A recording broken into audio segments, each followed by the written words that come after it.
Le cuento que al día de hoy el Comité Nacional de Vigilancia Epidemiológica registra 60 casos de viruela del mono en territorio nacional. Y mire, las entidades afectadas por esta enfermedad son aquí, la Ciudad de México, Jalisco, Veracruz, Colima, Baja California, Nuevo León, Quintana Roo, Estado de México, Sinaloa, Oaxaca y Tabasco.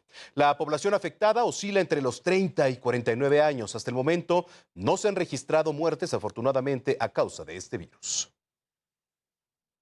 Oiga, mientras que aquí en la Ciudad de México las autoridades capitalinas han pedido a la población extremar las medidas sanitarias, pues para evitar más contagios, mi compañero Alberto Valiente nos presenta toda la información. Las autoridades sanitarias de la Ciudad de México dieron a conocer que en la capital del país existen 22 casos activos de viruela del mono, todos ellos aislados para evitar la propagación de la enfermedad. De los pacientes que tenemos identificados, 10 ya están dados de alta, ninguno ha requerido una hospitalización por su cuadro, han estado aislados, y también que lo podemos prevenir identificando de inmediato alguna lesión en piel, acudir a nuestro servicio de salud para ser atendidos y para que se haga el diagnóstico diferencial. Luego del informe sobre violencia de género, la jefa de gobierno, Claudia Sheinbaum, descartó de momento iniciar una vacunación contra esta enfermedad hacia el personal de salud. Vamos a esperar lo que nos diga el gobierno de México. Cualquier definición sanitaria de este tipo es una decisión federal y estamos seguros que están tomando esto en cuenta. Hay un comité que se está reuniendo desde hace tiempo. Vamos a esperar a ver qué es lo que dice el gobierno de México y a partir de ahí nosotros trabajaríamos. Mientras tanto, lo que hay pues es una vigilancia epidemiológica. Las recomendaciones de las autoridades hasta el momento son extremar las medidas sanitarias, aunque explicaron que tiene muy baja transmisibilidad. ¿Cuáles son las medidas preventivas? Lavarnos las manos, usar el cubrebocas, evitar, si hay una persona con lesiones en piel, evitar el contacto directo. Se contagia con, digamos, a partir de contacto muy estrecho, incluso sexual, pero es de muy baja transmisibilidad. Entonces, esto para que las personas sepan que hay medidas de prevención y no tiene mucho riesgo de transmisión. Alberto Valiente, Heraldo Televisión. Bueno, desde el fin de semana que la Organización Mundial de la Salud dio a conocer que esto podría trascender, vamos a conocer un poco más acerca del virus y me da mucho gusto recibir aquí en el estudio de Noticias de la Mañana al médico cirujano, al doctor Manuel Lavariega, director también de médico de Grupo Home Health. Doctor Manuel Lavariega, tocayo, bienvenido, qué gusto tenerte por acá. Un gusto. Gracias. Oye, a ver, el fin de semana decíamos que la Organización Mundial de la Salud lanzó esta alerta internacional. ¿Qué significa, para empezar, que se haya lanzado una alerta internacional? La alerta internacional que lanzó la Organización Mundial de la Salud básicamente consiste en decirle a todos los países, estén atentos ante más casos, refuercen y enfaticen con la población las medidas de prevención y, sobre todo, traten los casos de manera correcta. Esto para evitar la posibilidad de más contagios. Aquí en nuestro país ya hay 60 casos, ¿no? Repartidos a lo largo y ancho de la República Mexicana. ¿Debemos preocuparnos? Creo que más bien debemos ocuparnos en mantener y ser muy enfáticos en estas medidas básicas que finalmente son nuestra herramienta más efectiva ante cualquier posibilidad de infección por algún virus. El lavado de manos correcto con agua y con jabón, el uso de alcohol en gel, la ventilación de las habitaciones y de los espacios donde estamos, pero sobre todo el uso del cubreboca. Eso sigue siendo muy importante, ¿no? Porque hablábamos de la pandemia ahora con el COVID-19, pero también es necesario, también ya ahora que ha llegado la viruela del mono o la viruela símica, ¿no? También se le... Viruela símica, viruela simiana, viruela del mono son como los conceptos que tenemos. Y sí, tienes absoluta razón, justo es muy importante tener estas medidas básicas. Hay una diferencia importante también, aquí la viruela del mono se transmite por fomites, es decir, por objetos contaminados. Entonces es importante que si existe un caso detectado, evidentemente tenga atención médica, tenga este aislamiento preventivo hospitalario, pero el manejo de la ropa, el manejo de las sábanas, el manejo de los utensilios de cocina del paciente que es positivo, pues lleve este proceso de cuidado para no generar mayor riesgo. ¿Cómo sé que tengo viruela del mono?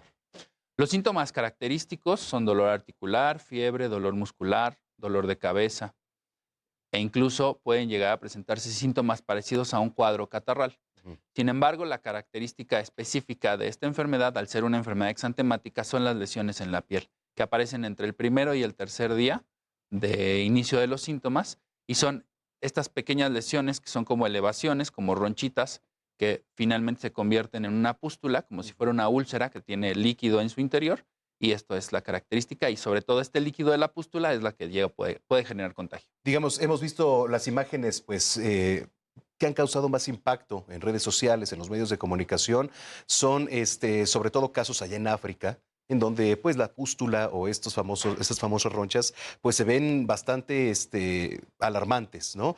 ¿Los casos aquí podrían ser similares o en cada persona reacciona diferente? Cada persona tiene un cuadro clínico específico. Es muy importante también mencionarles que pueden ser 5, 7, 10 ronchitas o pueden ser casos de cientos de ellas. Entonces, depende de las características de cada paciente, pero finalmente, pues el proceso de infección, el cuadro clínico y la posibilidad de contagio, pues está latente. ¿Es mortal? No es mortal. Realmente de los 17,000 casos a nivel mundial, solo se han reportado 5 muertes. Ujú. Es una enfermedad que se autolimita, es decir, en el transcurso de 4 semanas aproximadamente desaparecen todos los síntomas y regularmente los pacientes que han tenido estas fatalidades pues están asociados a personas que tienen algún tipo de inmunosupresión, como VIH, o que pueden ser tratados con algún tipo de fármaco para disminuir alguna reacción inmune, sobre todo en enfermedades inmunológicas, o también en pacientes que están post-trasplantados o que tienen algún tema de enfermedad renal o de enfermedad hepática. Una vez que se adquiere la viruela del mono, se tiene que aislar, así como se hace con la pandemia. ¿Y cuál es el tratamiento, digamos? Se tienen que aislar de manera preventiva, se tiene que hacer un aislamiento hospitalario, idealmente, y el tratamiento es sintomático. El tratamiento básicamente está enfocado a controlar los síntomas, a quitar las molestias para disminuir pues, todos estos cuadros que se presentan en los pacientes y sobre todo pues quitar un poco la inflamación, el dolor, la fiebre, el dolor muscular, la comezón que pudieran llegar a generar estas lesiones en la piel. A las personas que, por ejemplo, no les ha dado la viruela tradicional, no sé cómo se le llame, en términos médicos, ¿es más peligroso que les dé la viruela del mono o es similar? En teoría la viruela estaba erradicada. Técnicamente las personas que nacieron antes de 1970 recibieron una vacuna contra la viruela. No es la misma vacuna o no podría ser la misma condición para la viruela del mono.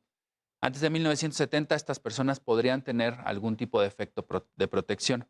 Las personas que nacieron después de 1970 ya no recibieron la vacuna porque la viruela se erradicó en 1970, aproximadamente por ahí, por estos años, y fue un gran logro de la salud pública el erradicar una enfermedad. Sin embargo, ante estos casos, pues surge nuevamente la duda y la pregunta si es que se requiere nuevamente hacer vacunación. No es una vacunación hacia toda la población, es una vacunación específica que le llamamos en anillo, solo a un sector específico de la población, pero en realidad hoy no hay una vacuna que pueda llegar a prevenir.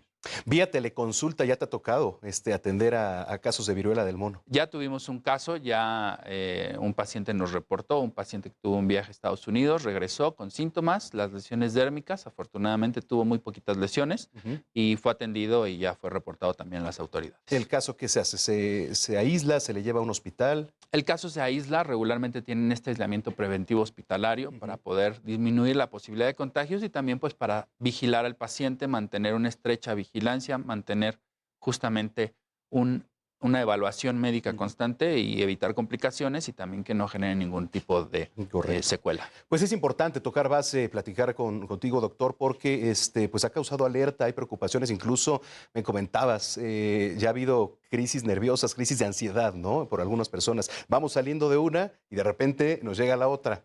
Sí, y es perfectamente entendible porque en realidad pues estamos muy sensibles por el tema del COVID y luego viene la viruela del mono y vienen diferentes enfermedades infectocontagiosas de tipo viral y pues evidentemente la población entra en pánico, entra en crisis y es completamente natural. Lo que quiero también reforzar aquí es que todos estén tranquilos, todos estén serenos. En realidad con estas medidas básicas de prevención será suficiente para poder disminuir el riesgo de contagios. Correcto. Doctor, redes sociales, ¿dónde te podemos ver, seguir, contactar? Claro que sí, me pueden encontrar en todas las redes sociales, DR Lavariega Saráchaga. Todas sus dudas, por favor, con toda confianza, háganmelas saber. y con todo gusto estoy para servirles. Oye, pues muchas gracias. Al Que no sea contrario. la última vez, qué gusto tenerte aquí en el estudio. Un honor estar aquí contigo y con todo tu auditorio. Bueno, pues ahí están el doctor Manuel Lavariaga aquí en las noticias de la mañana. Es importante que usted tenga calma y que siga las recomendaciones por parte del personal médico.